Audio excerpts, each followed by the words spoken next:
When we are threatened, we know that we will usually freeze or run away or we will fight. That is the observable behavior. But inside, we will be most likely thinking like crazy, and our mind will be racing at 100 miles per hour, and we will think that thousands of thoughts are accumulating in the brain. So that is overthinking. What kind of threat, you will ask? It can be a physical threat like a lion or a tiger or even a group of dogs trying to attack you, or it can be some mini stare that a stranger is giving you. Whatever the cause of the threat, the effect on the mind can lead us to overthinking, and the above process that I described earlier will repeat itself. Now imagine that you are living such a life in which threats are commonplace. Then you will be always suffering from the negative effect of overthinking. So you will need to learn how to manage your overthinking. Nowadays, we don't need a tiger to cause us to start overthinking. Every time we scroll our mobile, there could be multiple threats that we perceive. It could be an email from the boss, or it could be a mention of your name in a post that you did not want you be involved. So many times we feel threatened when we should not be threatened.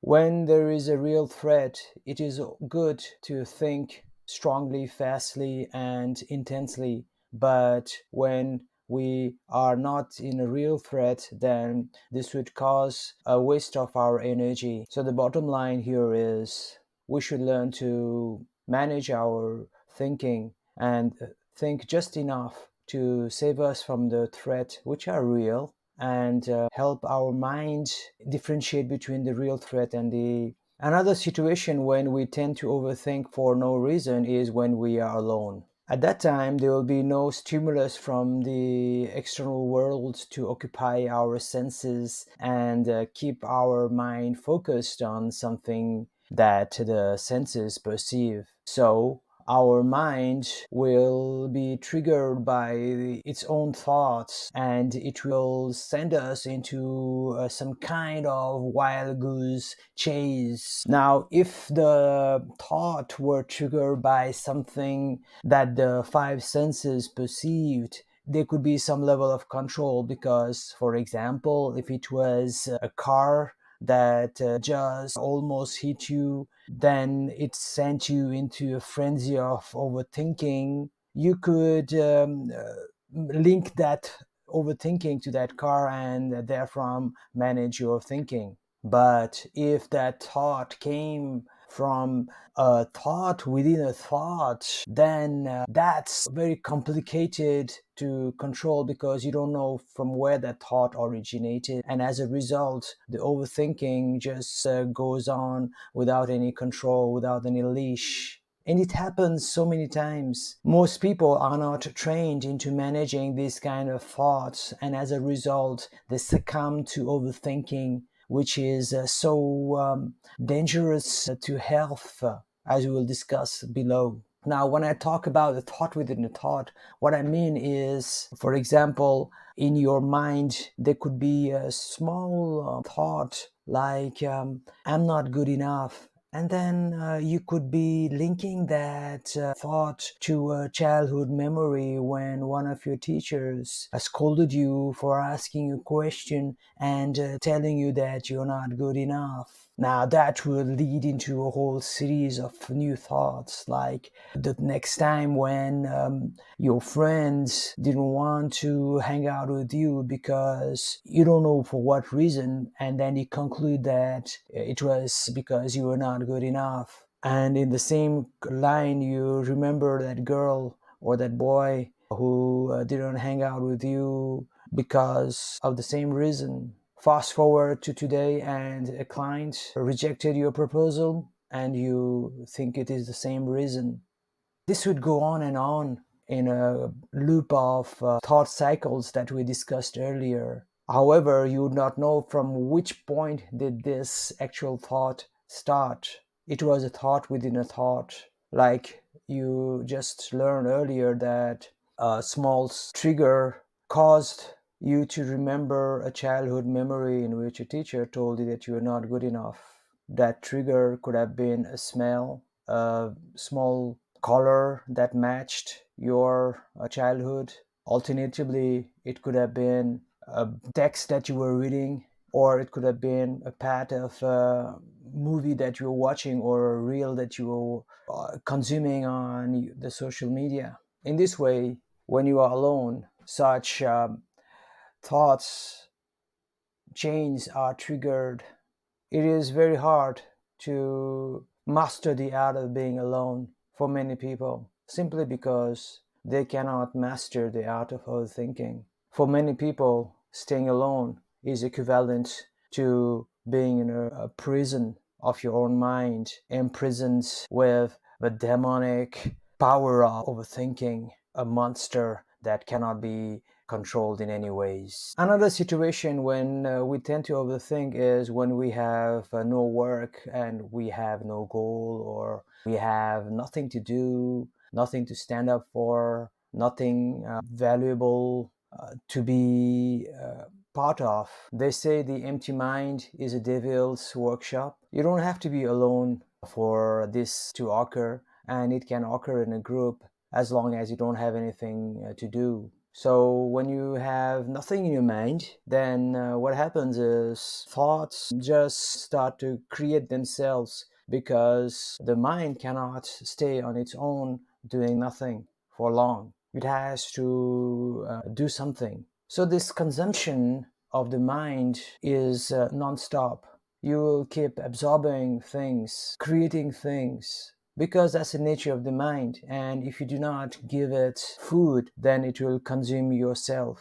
That is why many people look for work even though they have no reason to look for work, because they have plenty of money. So what I'm trying to say is, even if you do not need the money, or the money is not enough, still do something, do a job, because otherwise those demonic thoughts will occupy your mind, and the weeds of overthinking will overwhelm your garden and turn it into a dense forest that you will not be able to get out of.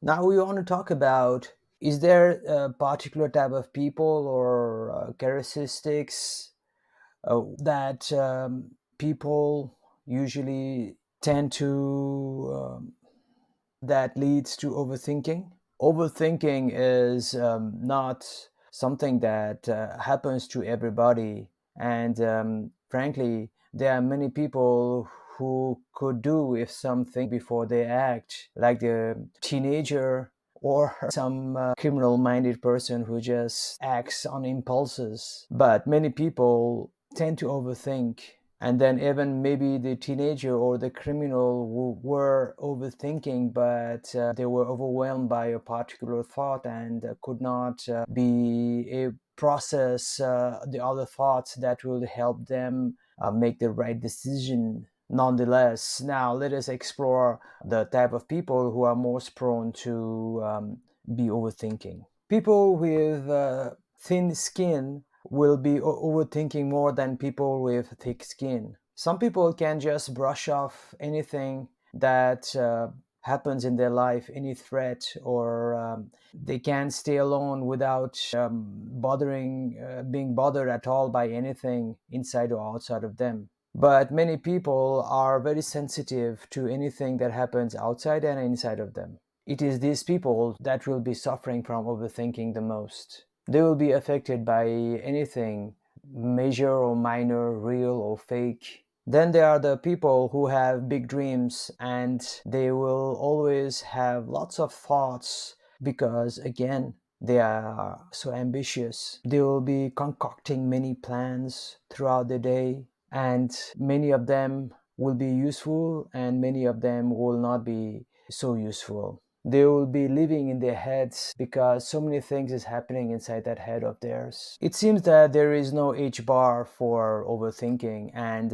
it happens in kids as young as 5 years old to old people as old as 80 cross. Of course, there is a particular time in life where overthinking increases the most, and that would be when we have to take more responsibilities and we are aware of our shortcomings. For some, it could be after your school days, and for some, it could be at the beginning of a career, while for others, it could be in the midlife that we now call midlife crisis. Yet, overthinking for some might reach its peak when they become old, but most likely, people, unless they learn how to manage their overthinking, have got this tendency